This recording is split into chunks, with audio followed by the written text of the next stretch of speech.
Welcome to the bold analysis, ladies and gentlemen. Thank you very much for your continued support. You've really supported this channel, and we are here because of you. The 7 judges at Supreme Court have now retreated to write the verdict that is be read to the country on Monday. Now, yesterday, during the last day of the hearing, there were 2 interesting photos that emerged, and even throughout the process. And I saw social media really comparing 2 photos of Raila Odinga and Martha Karua following the proceedings from their homes, while on the other side, William Ruto, with embracing the president-elect status, was receiving a delegation from Meru. And that Meru delegation was led by the former governor, Kiraitu Murungi. So what exactly was, or rather is the game plan? Because Kiraitu Murungi became the latest Azimio la Umoja affiliate party that has then crossed over to Kenya Kwanza. So the crossover has been there. And in Meru, it was actually led by Wangaza Kawira, who floored the 2 gentlemen, that is Mithika Linturi and Kiraitu Murungi, to become the first female governor in Meru, and then probably become the 3rd governor.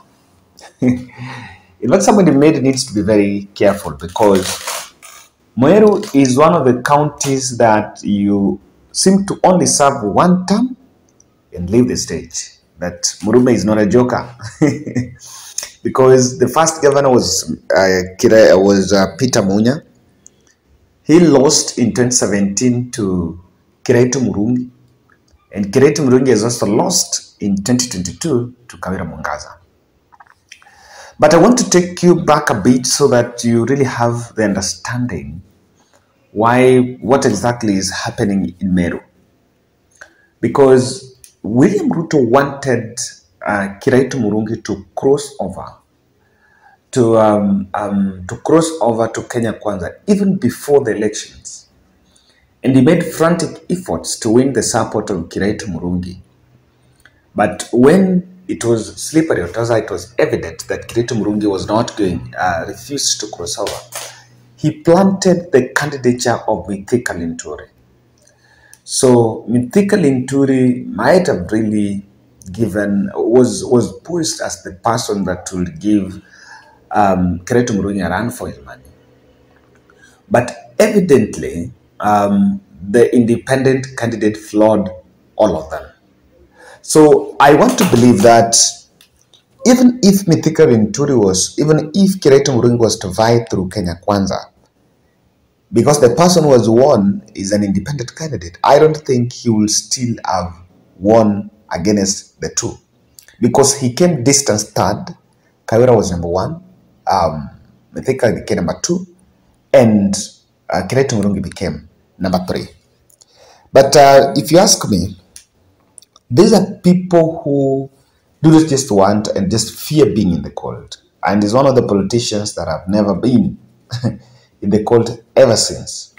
You've seen unexpected crossovers, where also one of the strongest crusaders of multi-party and someone who was in the trenches with Martha Karua and Raila Odinga, that is Professor Kibwana, also crossing over to Kenya Kwanza. So I want us to look at it critically, because many might have seen it as a way that William Ruto is winning and is just trying to prepare, is just using the status of president-elect to win these leaders. But at the same time, there could also be a probability that some of these leaders are pushing their own interests. Now, for Kiraitu Murungi, I want us to look at it critically and just divide on what exactly is happening. kindly subscribe to our channel, click the notification bell, and like our video. I still remind you, today is 3rd of September, 2 days, Saturday, 2 days to the end of our 5 days, our 15 days extension on Sarah Atieno's fundraiser. I continue to reach out to you on behalf of Sarah that let's try to push this to the end. We only have the 2 days, and now as of today, I had one. It had got 170. Yes, 170 there. We remain with 40 watts, 30,000 plus 15, 45,000. We remain with 45,000 to get to the end of this. And I believe that for those who are pledging, kindly to redeem, so that on Tuesday we'll make the last mention on Monday night. After that Supreme Court verdict, so that on Tuesday we shall head to Kenyatta and discharge Sarah. I wanted to make this very clear that okay, I need to mention the number. Yes, yeah, the number is up there where we contribute directly: 0710 62 78 89. Kevin Olo, thank you very much. Thank you very much. Asanteni sana for those who are contributing and helping. I also just understood that Sarah was trying to trace through the family because I was home, and I realized she had not told me, but she lost the mother in March. Then weeks after the mother passed on is when she was also diagnosed. So it has been a very tough one. Understand that from Tuesday, when she's out of the hospital, she's going to tell us some of the stories. And thank you guys for people who have been coming out to help. Now, Mama Shalene, thank you from Eldoret. She reached out. She had also lost a relative through the SIM, and we also help pray for her, that God to comfort her. Ladies and gentlemen, Kiraitu Murungi is an incumbent governor, and I want to go straight and say that there is a possibility that Kiraitu Murungi just wants a truce or to have a relationship with the current governor so that he can get immunity from any sort of persecution or onslaught in his county government. And I remember during, there have been a narrative that some of the governors that were in Azimio probably had corruption cases, but this is across board. Now, for Kiraitu Murungi, the governor-elect was the first person, and I think strategically that's what William Ruto did, to win the governor-elect to cross over to Kenya Kwanza, so that by that she will already to be used to bring Kiraitu Murungi on the other side. And to me, I'm just like, in Meru, actually Azimio la Umoja has more MCAs, has more strength in the National Assembly than even Kenya Kwanza. So if it was to be consolidated, they can really consolidate. And sometimes I am not an advocate of a situation where the county assembly is dancing to the tune of the executive in the county, because the biggest balance, the institution that does the checking the balances, or other institution that is checking the imbalances at the county, the executive in the county, is actually the county assembly. So if you have, with the situation where a party has more majority in the county assembly than governors from another place, the person that benefits is the Kenyan voter, because the Kenyan voter is going to get vigilance in his resources. And maybe what they have done is, because the DAP, that development party, that is it Devolution Empowerment Party, I think, the DEP party, by Kiraitu Murungi also has a host of MCAs. So they just wanted to do this, to make this onslaught so that they can cross over from the other side.